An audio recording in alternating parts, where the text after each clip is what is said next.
And now we have what we have because the Russians don't bluff. That's lesson number one out of this whole thing is the Russians don't bluff. So as you evaluate what's going on, you hear a lot of spin out there about what's happening, the Russian this, Russian that. Take the Russians at face value. When they say they're going to do something, they're going to do something exactly the way they said they're going to do it. So that's where we are today. We have a major war ongoing in Ukraine, one that, by the way, Russia is winning decisively.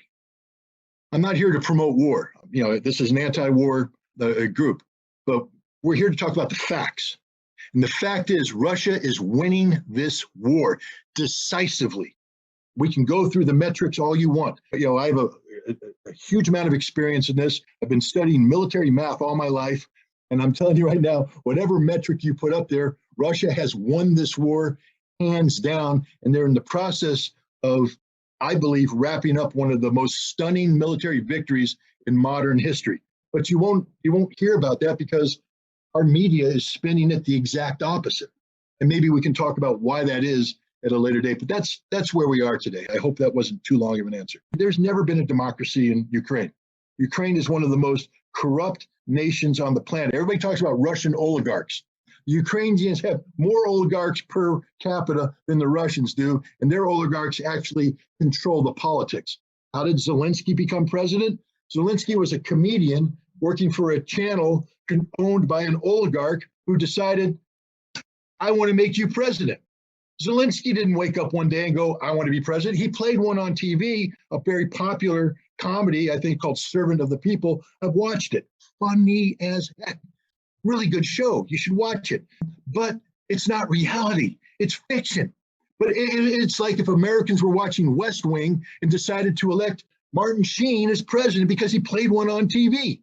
Martin Sheen has no qualification to be president of the United States. But he played one on TV, so we're gonna make him president. Well, that's what the Ukrainians did because the state of their politics is so horrible. But going back to 2014, there was a pro-Russian president named Viktor Yanukovych who was struggling with a major economic problem. The majority of Ukrainians wanted to be aligned with the European Union economically. I think they saw that their best economic future was through Europe, not through Moscow. The problem is the conditions that the European Union were seeking to impose were prohibitive.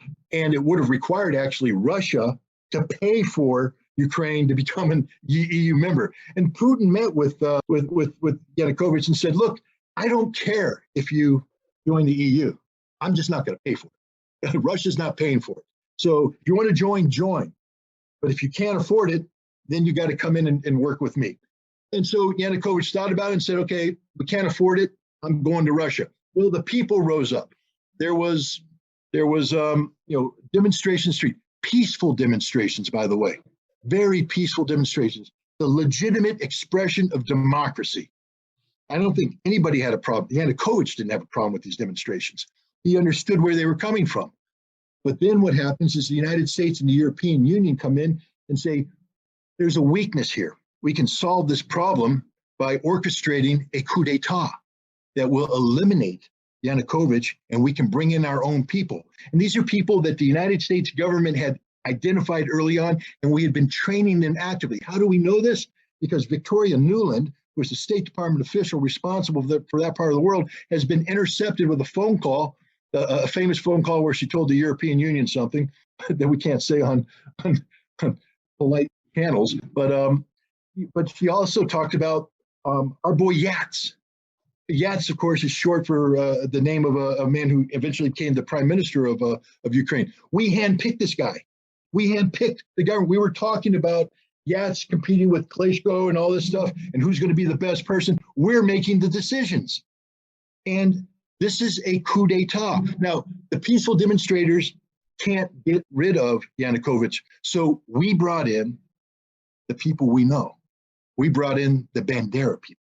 And they came in armed. They seized, they stormed police armories, took weapons, came down, and they overnight, they turned what was a peaceful demonstration in the Maidan Plaza into a violent revolution that killed scores of people. horrible acts of violence. I mean, again, I'm not, I don't want to get too political here. We call what happened in January 6th of last year an insurrection of 2021, I think, an insurrection. The horrific storming of the U.S. Capitol. I condemn it with all my heart. I view that as a gross acts of violence. That's a demonstration gone bad. But it wasn't an insurrection, ladies and gentlemen. An insurrection, they would not have voluntarily left the Capitol. An insurrection would have gone in with guns blazing, killing every member of Congress. That's what an insurrection does. How do we know? Because there was an insurrection in the Maidan in February 2014. That's what an insurrection looks like. It was a U.S. orchestrated insurrection to achieve one purpose, to get rid of Viktor Yanukovych. How do we know that? Because Joe Biden called Viktor Yanukovych in person and said, "You got to go." I don't mean to get angry, but come on, man. What is regime change policy?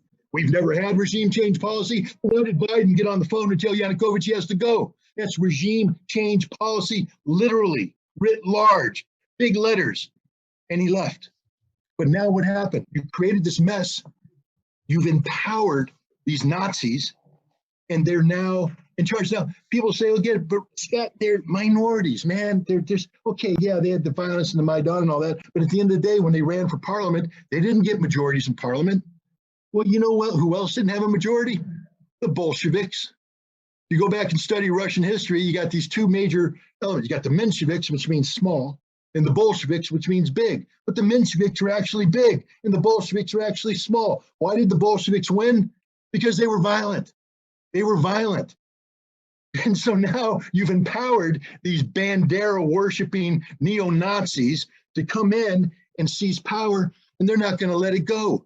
They immediately intimidate the Ukrainian Rada to start passing laws that empower nationalism, Ukrainian nationalism, at the expense of Russian-speaking Ukrainians and ethnic Russians. They outlaw the language, they outlaw the culture, and then they violently seek to impose their will. They go down to Odessa, city on the coast. There's a riot there after a soccer game. They throw 150 pro-Russian demonstrators into the House of Culture, then set it on fire. Over 40 people die. The Russians are enraged.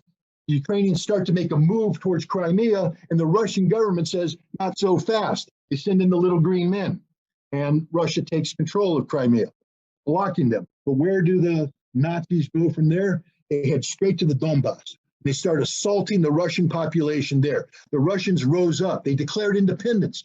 A curious fact, Vladimir Putin didn't recognize them as independent states. He rejected that. He said, no, you're part of Ukraine. We have to respect the territorial sovereignty of Ukraine, but we will support you in your effort to defend your rights.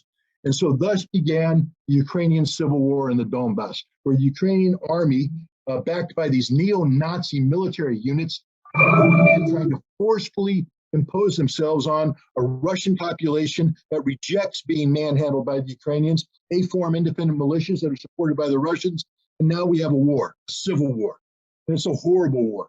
It breaks down into front lines. And here's the nature of the fighting. Viktor Poroshenko, a president that came in after a series, the president before Zelensky, gave a speech. And he says, let me tell you what's going to happen. He's talking to the people of Donbass. Our kids, meaning Ukrainian kids, are going to go to kindergarten.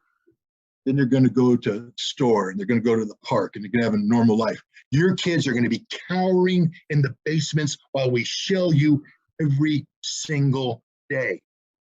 You want to know why the Russians are mad? Because that's the life that these Russians were subjected to. 14,000 people lost their lives in the course of 8 years. Non-stop violence. It could have come to an end. In 2015, something called the Normandy Format, that was the Germans, the French, the Ukrainian government got together with the Russians there as observers, and they agreed to a ceasefire and keeping the Donbass in Ukraine, but that the legislation of Ukraine would pass a series of laws that gave sort of a special autonomous status to the Russians so that they wouldn't be impacted by the anti-Russian laws that had been passed. A very reasonable thing. But when Poroshenko tried to implement it, these neo-Nazis, remember this minority, told him, if you do that, we will kill you. Again, we're talking about what the definition of an insurrection is. Imagine somebody telling Joe Biden, if you sign that legislation, I'm going to kill you. the Secret Service would be all over that person. That would be the last you ever heard of him, rightfully so. But here the Nazi says, you sign it, you die. So guess what happens? He doesn't sign it. Zelensky comes in on a platform of peace, and he wants to implement Minsk. But he was told, not just told, they made a videotape of this where the guy basically says to the videotape, if he signs it, he'll be hanging by the neck until dead on some major Kiev thoroughway. And it's the truth. If Zelensky signed it, he'd be hanging by the neck until dead.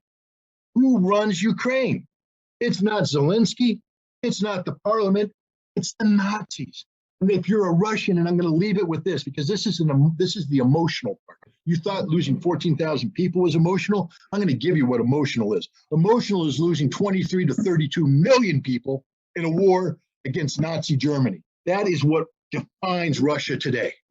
Every major town, every major city has a monument to the people who died. Every family lost people, 1, 2, 3, 4, 5, a dozen, 20.